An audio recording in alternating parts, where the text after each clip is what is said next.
and today it's time for season 8 of the classical series, the classical era, or whatever you should call it, of Doctor Who. And as you see, I'm wearing a Weeping Angel t-shirt today, and that's because all my other Doctor Who related t-shirts almost are in laundry, and well, this one isn't accurate to the period which I usually try to get, or at least I don't usually have one at this moment that says the third Doctor era, but I have a shirt that is sort of neutral, which I usually use at these type of videos. So, let's see now, what are we going to do? Well, we're going through season 8, and season 8 consisted of, let's see here, I have my computer next to me here. It consisted of 25 episodes, which was in total 5 serials, and it ran from the 2nd of January up until the 19th of June in 1971.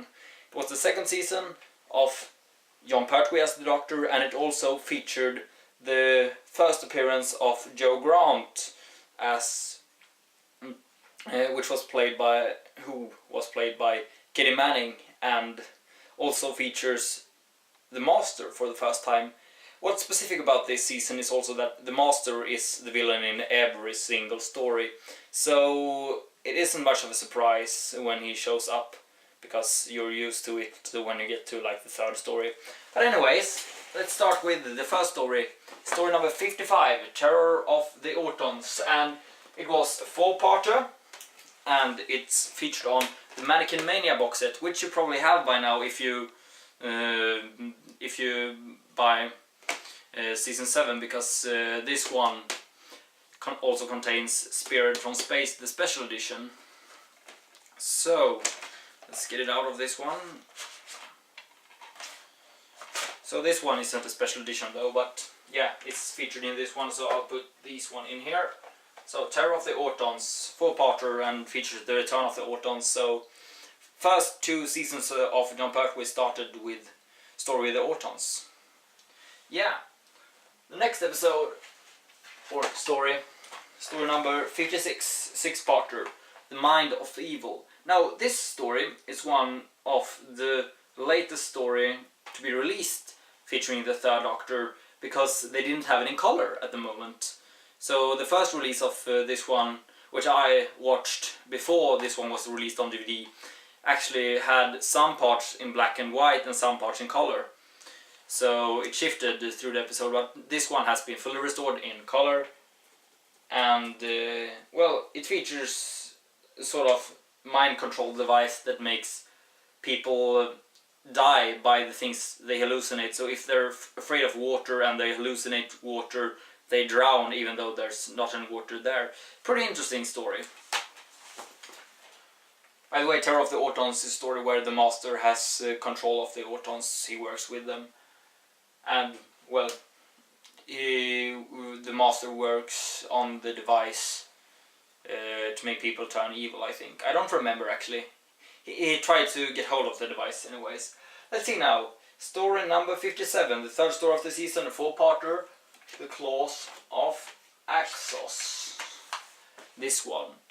And it featured, well, the Axons which landed on Earth, and they tried to investigate something, and also offers them a gift called Axonite. So, well, it's an interesting story, and also the Master is involved in this one as well.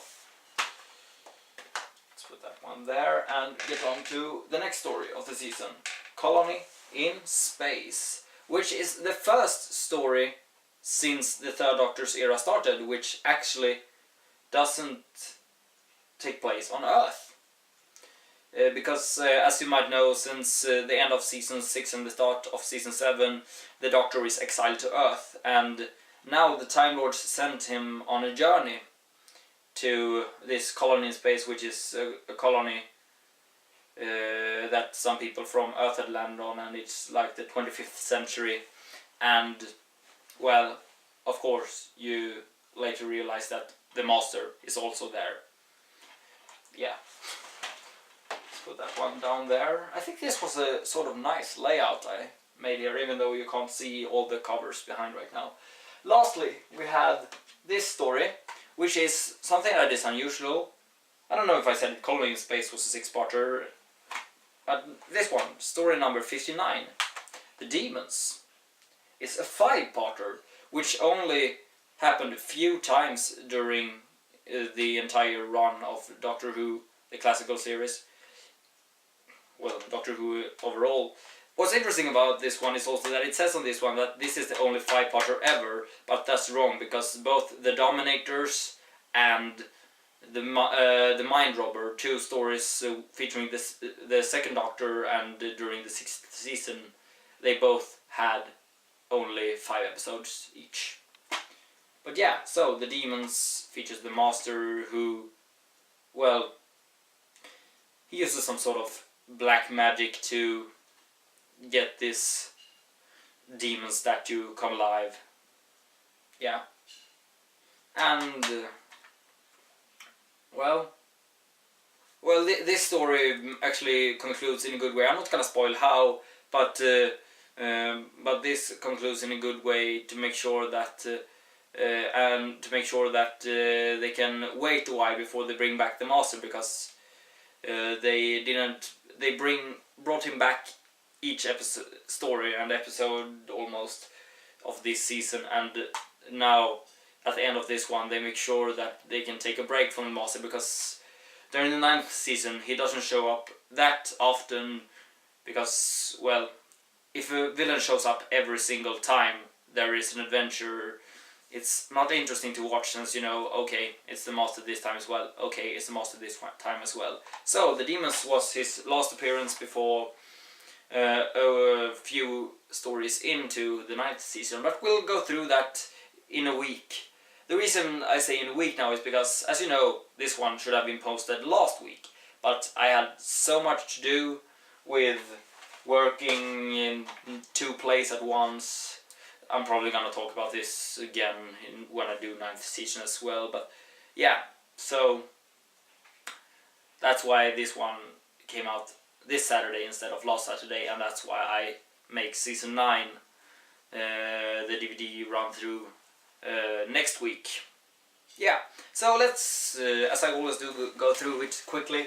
So we have, on the Mannequin Mania box set, we have Terror of the Autons, story number 55, 4-parter. Then we have Mind of Evil, story number 56, 6-parter. No, was it 6-parter? Yes, it was a 6-parter. Story number 57, Claws of Axos, which is 4-parter. Story number... Whoa, there the demons slide away, as well as the Colony in Space. Story 58, a 6-parter, and lastly we had The Dæmons, story 59 and a 5-parter. So that's it for the 8th season of Doctor Who. Yeah, so the Master features in every episode. No, not every episode, every story. Jo Grant is featured in every episode, and she's the new companion of the Doctor. And the reason why Liz Shaw didn't return after the last season is because they decided that they should have someone who isn't as clever as the Doctor, because then the people watching Doctor Who has someone to relate to, because, you know, the Doctor is more clever than most people, and it's easy to relate to someone who's as, I'm gonna do this, dumb as ourselves. But I really like Jo Grant. She's a really nice character because she's pretty funny to watch. Yeah. Okay, now as usual I've gone up to like 10 minutes, so I'm gonna end this episode by saying adios.